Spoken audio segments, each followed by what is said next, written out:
Yeah, he does some goofy, weird stuff in his spare time. Like play bass in his band Dogstar.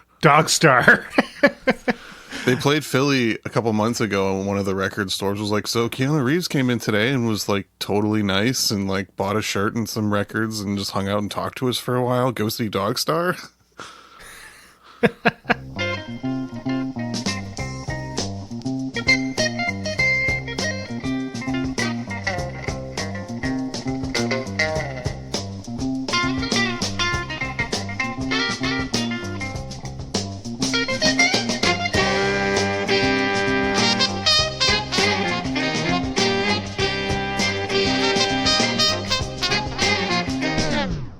Welcome to I'd Buy That for $1, a podcast about inexpensive, common, and underappreciated records that are waiting to be rediscovered.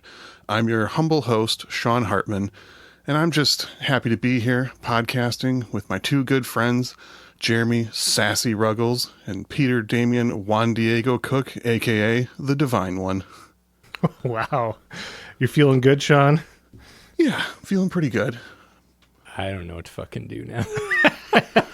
You have derailed Jeremy here, Sean. But Jeremy has more than one nickname. He's not just Sassy. I've been told. Interesting. That's true. The nickname actually given to me, Sean, was Cranky, not Sassy. I mean, both can be true.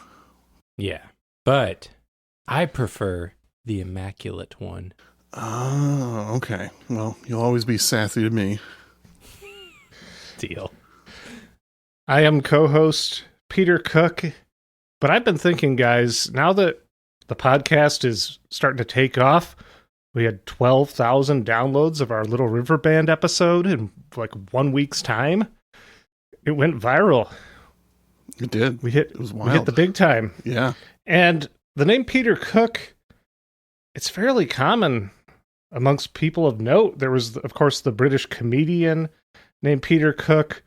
There was also an Australian antique dealer named Peter Cook, English footballer with that name, an Australian footballer, an architect, and even the guy, there was a couple architects with that name, in fact, including the fourth husband of Christy Brinkley. There's a lot of Peter Cooks out there. So I've been thinking, we were in Pittsburgh recently, and I had this on my mind as Little River Band was going viral. And I was standing on our porch looking down at the doormat, and I thought, what if I went with Peter Matz with a Z, Matz? I think that might have some zing to it. It's pretty zingy. I think it could catch on. Yeah. So I just hope there's no one of note out there with that name. Probably not. No, I think, yeah, you're good. Cool. Well, what did we come to talk about today? Who's leading the charge? Is there a guest? There is no guest. There is only I, the Cranky One, the Sassy One, the Immaculate and Divine One. It sounds like a lot of people rolled up in one. That's true. Yeah, Jeremy contains multitudes. We've been over this. Yeah. And in that multitudinous, I have brought Sarah Vaughan's late period, hard left turn, Feelin Good. Did you find this while we were in Pittsburgh? I did not. Oh, you didn't? I remember you asking me where the Sarah Vaughan section was. I helped you find it, so I thought that's where you had found this one. I was actually trying to find a copy of this for DJ Mahogany, Mark Weathersby, who was there with us, because he was wanting a recommendation, and I was like, oh, that Sarah Vaughan I got, I feel like would be right up his alley. So this is one I've been sitting on for a little over a year in my albums to do thing that it just keeps getting bigger, and with more records, it's not depleting over time. I have a similar problem. I keep all the time buying records like, oh, I could do this on the podcast, as if I don't already have hundreds of records that were purchased with that very same idea in mind. Yeah, and then we keep inviting people on to talk about what they want to talk about. Yeah.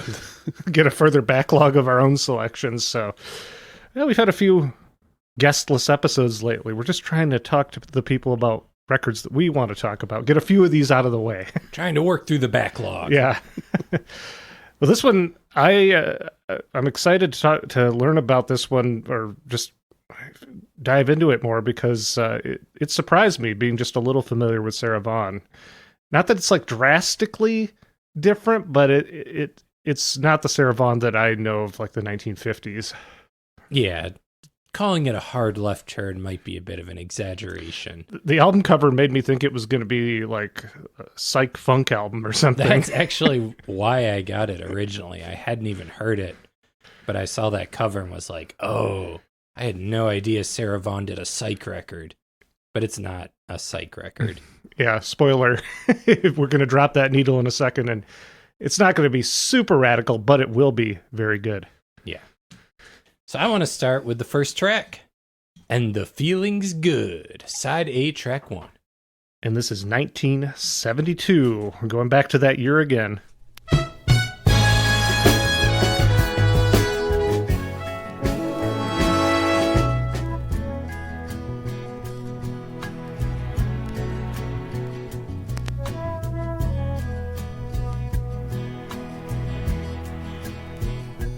One by one,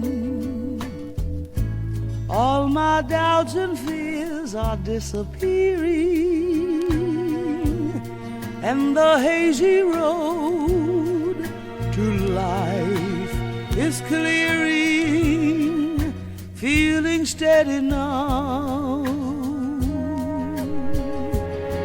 getting ready now.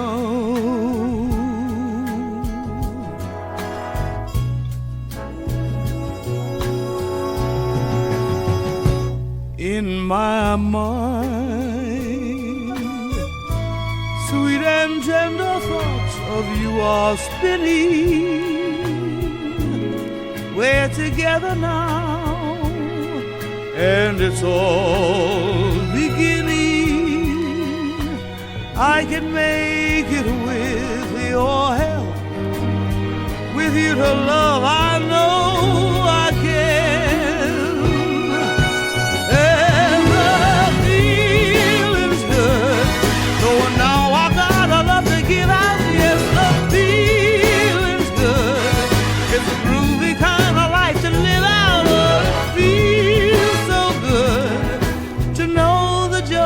Songs keep singing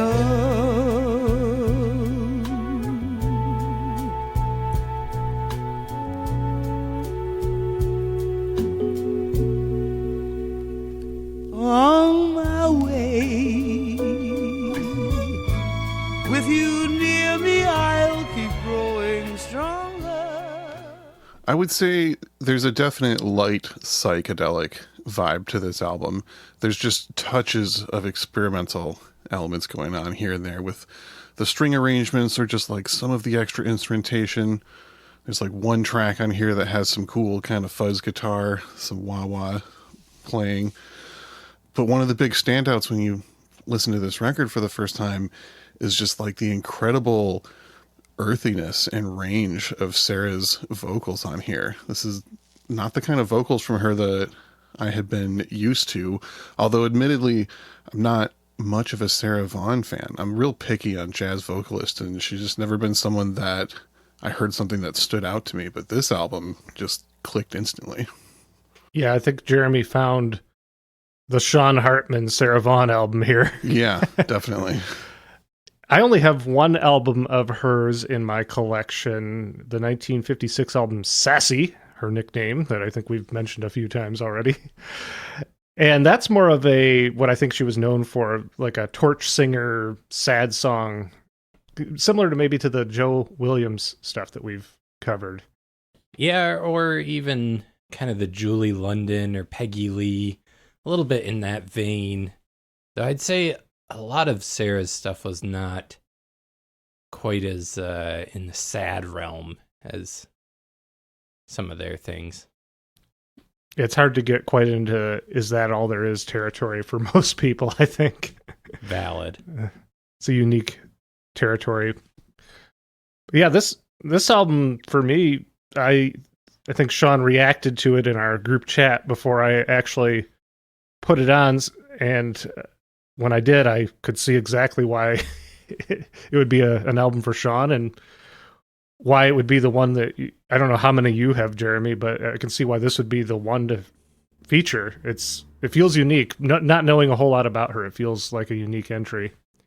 Yeah, it seems like lately you guys have been really forcing me out of my comfort zone with these album picks, like playing all this wordy, soulless bullshit. But listen to this album, it's like, okay, now you're speaking my language. I can get behind this album.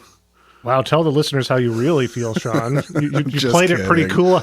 You played it cool on those episodes, but wow. I'm mad. Yeah, this borders on kind of the soul jazz. Yeah, it's very Sean's territory that I hijacked. It's kind of a thing I've been doing lately, is hijacking in on your guys' territory. Might find a good Ren Fair album for my next one. Oh, I look forward to seeing what that is to you. I love the idea of Jeremy getting into stuff he doesn't like accidentally, but purely out of spite. It's the initial inspiration. You never know what you're going to get with Mr. Jeremy Ruggles. That's true. Sarah, as you may have noticed, has an incredible voice. Maybe one of the all-time voices. If you read anything about her, that's what people are going to say is like generational talent. There's I saw this pop up a few times of people being like, she should have been an opera singer because she's too good for this like pop music. Yeah, I think there's some moments on this where she layers her voice. She's overdubbing, and in some instances she's very low and very high simultaneously between the overdubs. I mean, even that selection we just listened to, the range that she demonstrated was pretty incredible. She got very low. Yeah, I mentioned when we were listening, like one of the low notes she hit, I'm like, that's like the bottom of my range. Yeah. And then she goes like octaves over where I can get on the high range. It's a impressive, range, but almost more to me is like the control, the way she can like very controlled, like break her voice or do vibrato or kind of add all these interesting kind of colors and characteristics to her delivery. That's the part that really gets me listening to any of her work. Yeah, it's an expressive voice. Yeah. Yeah, and it really adds a lot of weight to the songs on here. Like, it's great arrangements and like very nice groovy tracks, but a lesser vocalist would have just ruined the music. Like the stuff she's laying down is just so interesting. She did use the word groovy on that first selection, so that's also slightly psychedelic. Mm-hmm. Yeah, it's got the feeling of someone, in their 40s trying to do a psychedelic thing. For the Maybe kids. Not really getting it, yeah. It's not quite the same thing, but I had some moments that I even thought a little bit about Sinatra's Watertown that we previously talked about. Yeah, definitely. Yeah. Yeah, this is the late era, and this is like, we'll get into it more, but it's kind of like a comeback period where she's trying to like establish herself in a different way. Well, how about before we play another selection, Jeremy, you tell us just a little bit about Sarah Vaughan. Yeah, we'll get a little into her story. This is another one of those artists that we're not going to be able to get into everything about her life because she had an insanely long career and a lot of stuff go on in her life. So yeah, very prolific too. Yeah, wildly prolific. I was trying to count. It's like pretty difficult to figure out which albums are actually studio albums, but I think this might be her 35th album. Yeah, I mean, on All Music, I don't think this album even exists. Yeah, there's a page for it, but no review.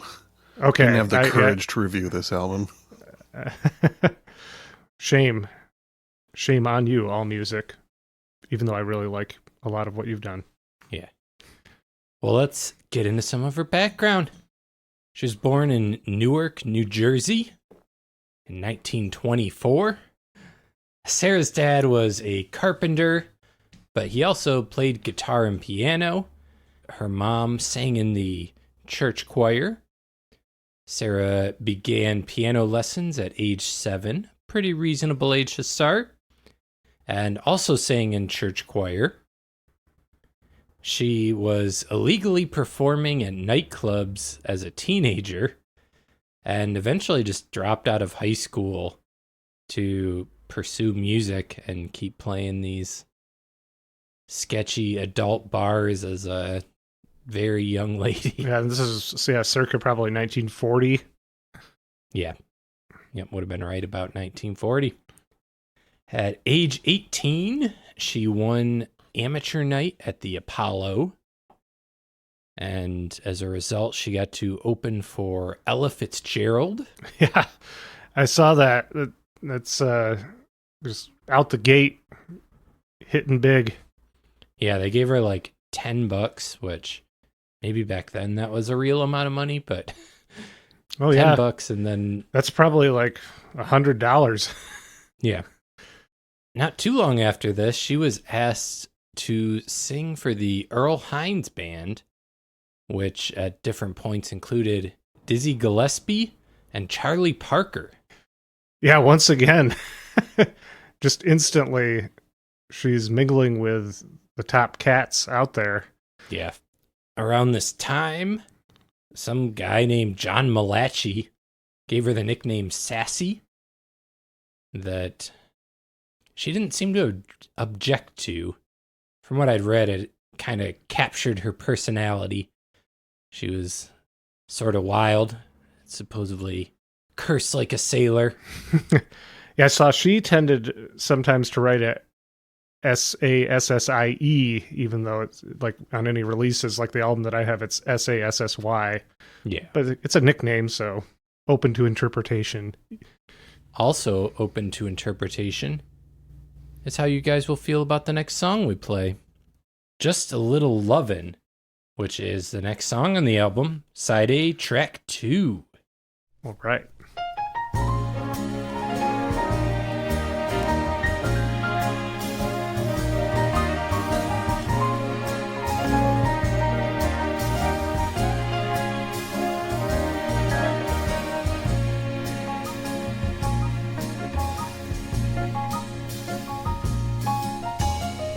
Just a little loving early in the morning beats a cup of coffee for starting off the day.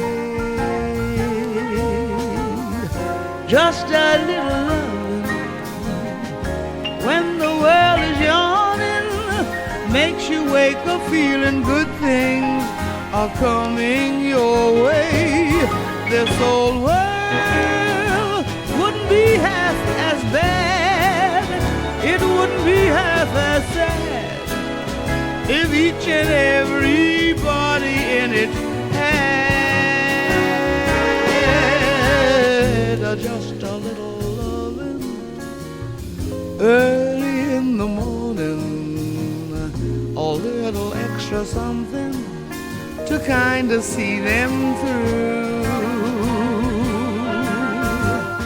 Nothing turns the day on, really gets it dawning, like a little bit of loving from some loving someone like you.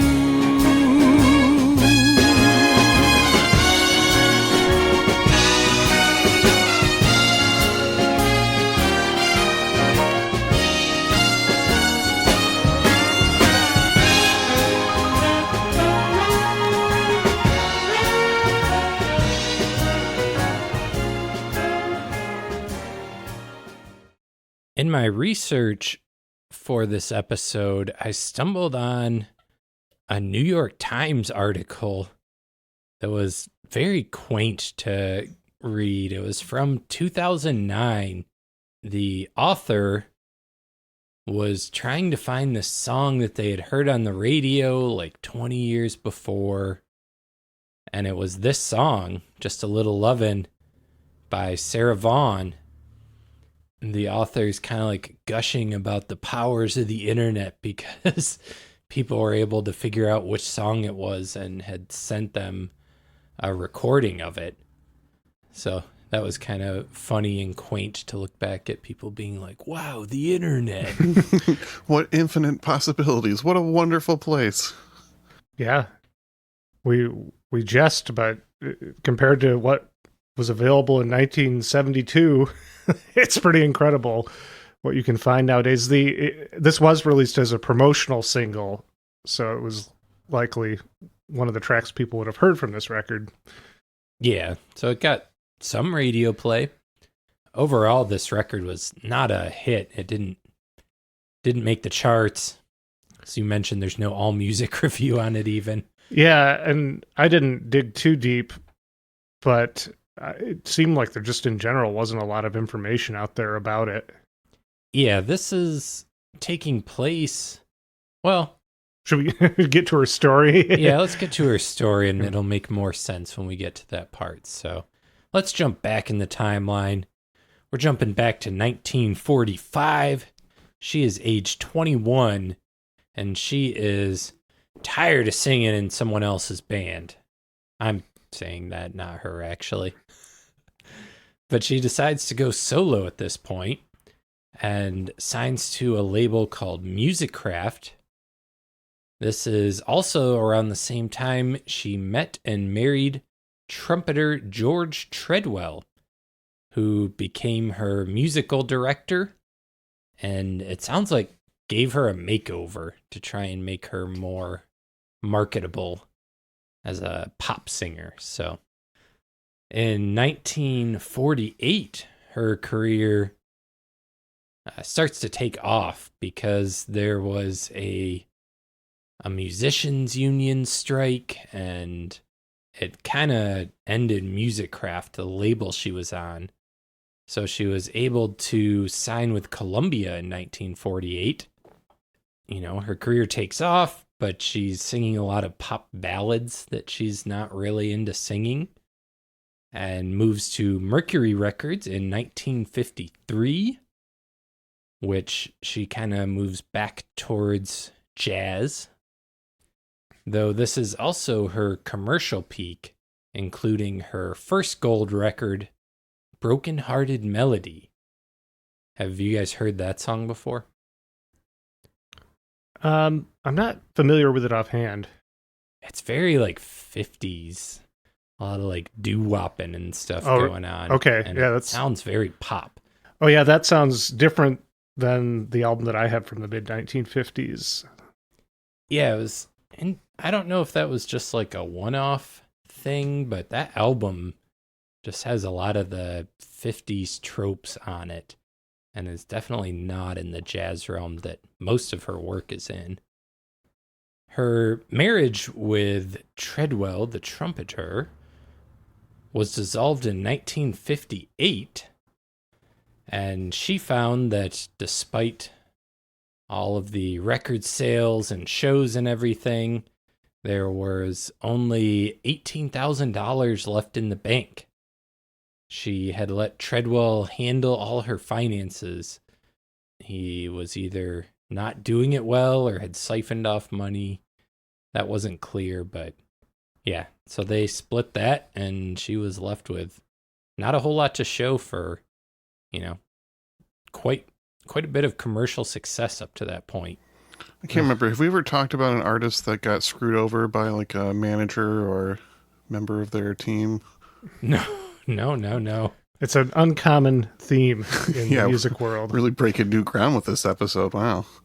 Well, don't worry. It's going to happen again right now. She remarries the same year to Clyde Atkins, who she wanted to marry, or she wanted him to manage her, even though he had no experience in doing so. So he got them signed to Roulette Records. It was a smaller label than Mercury that she was on. I think it was Mafia Run. That would track. And this marriage didn't last long. Atkins The new guy had gotten violent with her, and she filed for divorce and found that Atkins had put her in $150,000 of debt. Wow. Jeez. Out of one frying pan and into another one. Yeah. Pretty tragic on that front of her life. In 1963, she goes back to Mercury Records, records a live album with producer Quincy Jones. Heard of. Sassy swings the Tivoli. But by 1967, she had no recording contract. Jazz had really fallen off by that time. You know, she'd been in the game over 20 years at this point. So, you know, she's not a new, fresh face. Jazz is already uncool. So it's... I was going to say there's plenty of jazz artists, especially vocal jazz artists, that lost their careers in the mid to late 50s as rock and roll was coming up. So, like, she'd already survived multiple waves of people not being able to make it in that business anymore by that point. Yep. And she spent 4 years without a record contract. And then she met and fell in love with a concession stand employee, Marshall Fisher. Fisher moved in with her and became her manager. But fortunately, doesn't repeat this pattern and seems to have actually treated her well and like tried to work hard at managing her career at this point. Yeah, well, that's right, leading right up to the time of this album, correct? Yeah, she was signed in 1971 to Mainstream Records and began recording pop material. She was doing, you know, well-known songs. And this is her third album into that run with Mainstream Records in 1972. Yeah, so she's right around 48 years old. Correct. I do get a sense of joy from this album. Like, she's really happy to be making this music. Yeah, it's, I think that's in a lot of her music. If you actually go through her catalog, you know, most of her albums have multiple emotions, but joy is always there. Mm-hmm. And she still definitely loves singing. Her voice is deeper by this point than it had been earlier in her career, but her control is still impeccable. Her like technical ability and her ability to just be expressive is unmatched still at this point in her career. I saw one review online of someone being a little bit dismissive of some of the songs on here, saying like, oh, there's a few good tracks and then some where her voice is just awful and like not worth listening to, which was just the opposite of my experience. Like, the more worn down and like low her vocals get, I'm just like, yeah, this is awesome. Yeah, strong agree with you there. Big disagree with whoever the internet troll was you read. The arrangements on this album, I don't really know who the players were. I couldn't find information on that, but the arrangements were done by Alan Ferguson, Jack Elliott, Michael LeGrand, who her whole previous album to this one, she worked with Michael LeGrand. And, oh no. What? The last arranger is named Peter Matz. Ah! Oh, back to the drawing Foiled board. again. I know he worked, in all seriousness, I know that Peter Matz worked with Barbra Streisand a whole bunch. Cool. I did not know that. Marlene Dietrich. So this, as I mentioned previously, was not a commercial success. Sarah didn't really have any more commercial success in her singing career. As far as new albums, she's still performing big shows, you know, still has a devoted following across the world, but she did, I found a really interesting album later in her catalog in 1981 of Beatles songs she did with Marty and David Paich of Toto fame. Yeah. Marty, of course, is a legendary arranger in the business, conductor, arranger, and his son David was one of the instrumental members of Toto in more ways than one. Instrumental. Atlantic shelved the record initially, saying there wasn't a hit. Yeah, did that ever come out? Yeah, you can play it on Spotify. Okay, and it's weird. It's like her doing Beatles songs. Well, it's her doing Beatles songs, but there's a lot of like 80s synthesizer-y things going on that is like jarring to hear with Sarah Vaughan. Wow. Okay. Yeah, I wasn't sure if that had ever actually been released. Yep, it's out there. So she signs with jazz holdout label Pablo in 1982, and then said she was done with labels after that and put out a few more albums. Side note, those Pablo records are great. That's a label that you can find really, really easily in the dollar bin, and they're not like, the artwork doesn't jump out at you, but it was a label kind of devoted to bringing some of these like older pro jazz musicians who maybe weren't getting as much work, and then giving them like nice curated sessions and making some like very impressive jazz records in the 80s. Yeah, doing it when it was not cool to be doing that anymore. Mm-hmm. The true heads call those records Pablo Honey. No, they don't. That's not true. That's a Radiohead album. Oh, is it? Boy. So Sarah Vaughan continues recording occasionally, and she's doing shows until 1989, when she becomes too ill to perform. She gets diagnosed with lung cancer and was kind of in and out of the hospital until her passing in 1990 at age 66. So at this point, we're going to get to another song, but Sean and Peter overrode me on this one. Oh, that's right. We ganged up on you about one of your selections. True, I was leaning once again into the slower, kind of more melancholy material. And they were like, no, Jer, you got to do Rainy Days and Mondays. Yeah, that upbeat, happy number. I was going to say. Yeah. So we're going to do Rainy Days and Mondays. This was the Carpenters, I think. It was. For this song. It was, yes. Yeah, you had wanted to feature Alone Again, her version of Alone Again Naturally. That is accurate. Originally by Gilbert O'Sullivan. Yeah.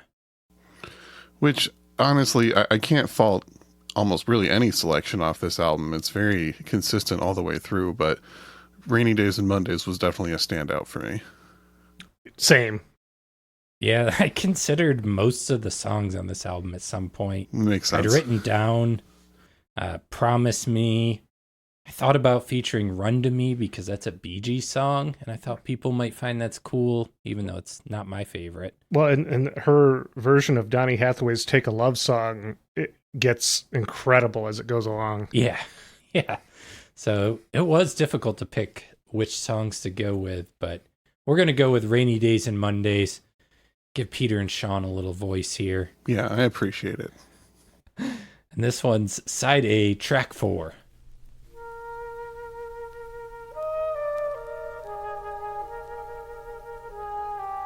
Talking to myself and feeling old. Sometimes I like to quit. Nothing ever seems to fit. Hanging around, nothing to do but frown. Rainy days and Mondays always get me down.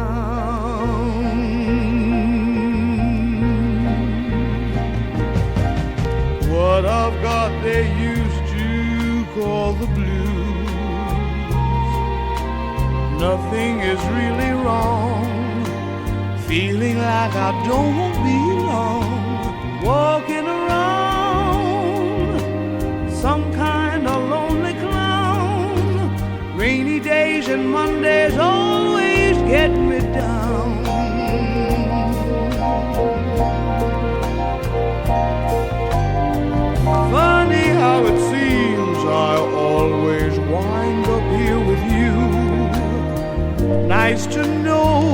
somebody loves me.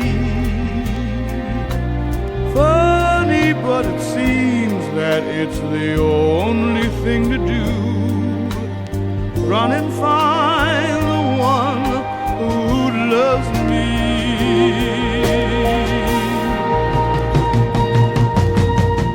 What I feel has come and gone before. No need to talk it out. We know what it's all about. Hanging around, nothing to do but frown. Rainy days and Mondays always get me down.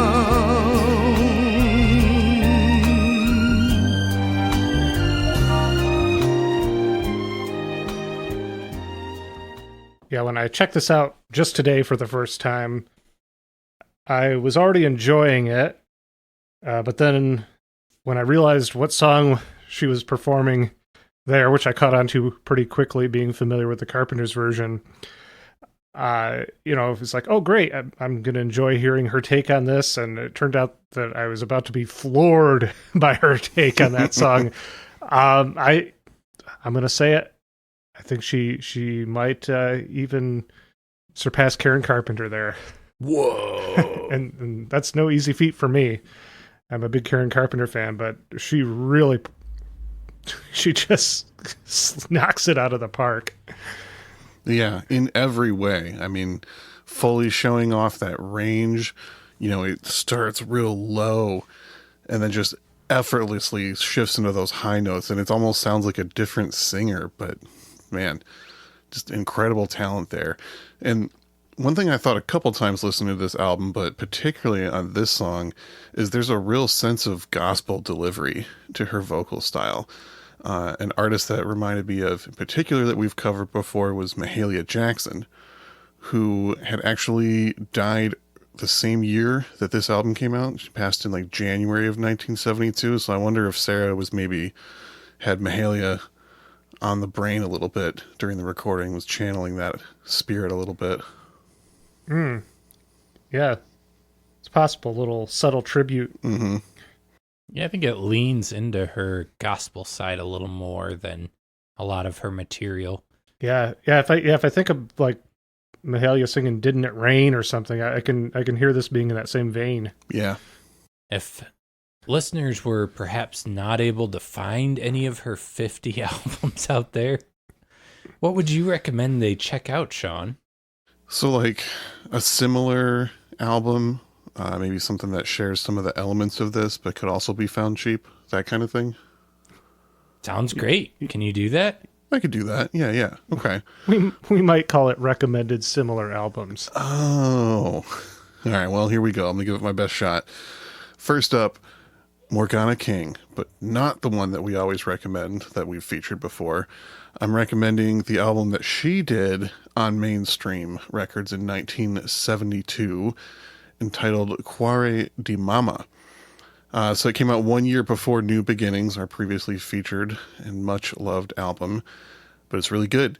And one of the Morgana King records I picked up in Pittsburgh turned out to be a sort of compilation where one disc is that album that I just mentioned, and then the other one was some selections from earlier in her career. So I'm excited to dig into that album a little bit more, but it's a similar kind of torch singer type vibe that we all love. Funny enough, it was after we featured the Morgana King album that I realized I needed some more female vocal jazz in my collection, and picked up some Ella Fitzgerald and Sarah Vaughan and Billie Holiday stuff. Yeah, we could all use more of it in our collections. Next recommendation, another artist who was recording for Mainstream Records around the same time, Carmen McRae, recommending her album The Sound of Silence from 1968. Another one that has a similar kind of vibe to this. It's jazz vocals, but there's some pop covers and a little bit of leanings and influence from the psych pop world of that time. Does she cover the Disturbed song, Sound of Silence, on there? Yes. Amazing. Next recommendation, another one that has a little bit of that psychedelic leaning, Nancy Wilson's Kaleidoscope from 1971. Oh, I don't know that one. I'm intrigued. Yeah, keep an eye out for it. Another incredibly talented vocalist and someone with a lot of records in the dollar bin that I'm sure we'll be covering at some point. All right, and I have one bonus recommendation that is mostly just for our Australian listeners because it's really not ever been released outside of there. But the album Marcia Shines by the artist Marcia Hines from 1975. A soul singer who, like a surprising amount of other soul singers, got her start as a cast member for the version, well, she was in Hair and Jesus Christ Superstar, specifically the Australian versions of those, and put out a couple albums that are not too expensive, just haven't been released all over the world. So you can find it online if you can't dig up a physical copy. I'm guessing that you became aware of that album, Sean, because the title is a pun on the artist's name. That's a definite standout for me. That's a big, it's a big point in any album's favor if it's got a pun album title. What was the Lalo Schifrin album that you found the other day? A whole Lalo Schifrin going on. Oh my God. Instant 10 out of 10. Wow. Well, thank you, Sean, for those recommended similar albums. Since we don't have a guest to give us plugs for what they have going on at this point, we'll just remind the listeners that you can always follow us on Instagram at I'd Buy That Podcast, as well as on Facebook. Search for I'd Buy That for $1. There's also the Facebook group that you can join and post your recent finds from the bins across the world. Pretty good little group, little community going on there nowadays. Yeah, it's always fun to see other stuff people are finding and throwing out there. There's a few that I've gotten just because I've seen people post and I was like, oh, I bet that's interesting. So go check it out. Yeah. Find us on the interwebs. Do we have any final thoughts on this Sarah Vaughan record before we introduce our last selection? I think I'm in my late period era myself now. I'm just digging more and more artists who had a nice big full career and the work they put out later on in their lives that's informed by all the things they lived through. And we didn't get too much. I mean, you can dig into Sarah's life and there's a lot there beyond her, marriages and stuff. She was also a lifelong cocaine user, was known to hit the sauce pretty hard at times. She just lived a full and wild life with lots of highs and lows. So I'm really digging into people's kind of looking back on that or incorporating all of that they've lived through.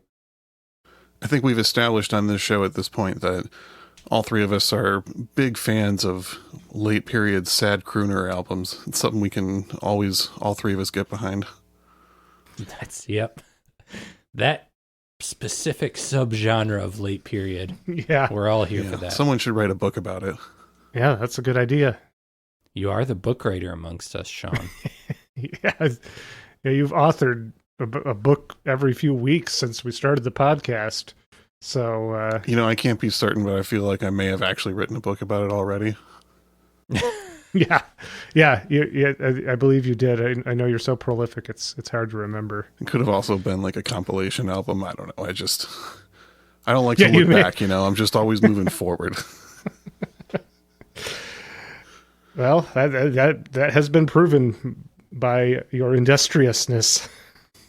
Thank you. So, Jeremy, what was the final song that you wanted to play today? Final song I wanted to feature today is When You Think of It. And it's another slow burner, another fantastic vocal delivery from Sarah Vaughan. Who'da thunk it? The final song on the album, written by Robert Allen, known for writing hits for Perry Como and Johnny Mathis, amongst others. Yeah. And arranged by Peter Matz. I forgot to mention that Peter Matz was born in Pittsburgh, so it all tied together when I said I thought of it in Pittsburgh. All of it ties together. It's beautiful. Well, excellent. We will listen to that as we head out the door here. Thank you for listening to I'd Buy That for $1. This is Peter Cook signing off. I'm Jeremy Ruggles. And I'm Sean Hartman.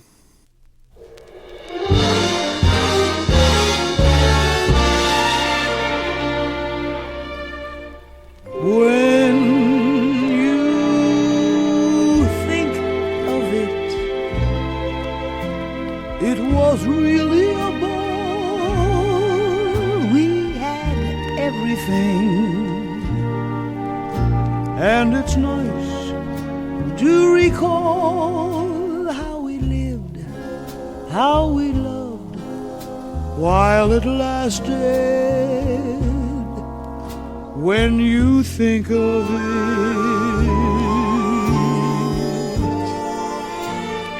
when you add it up,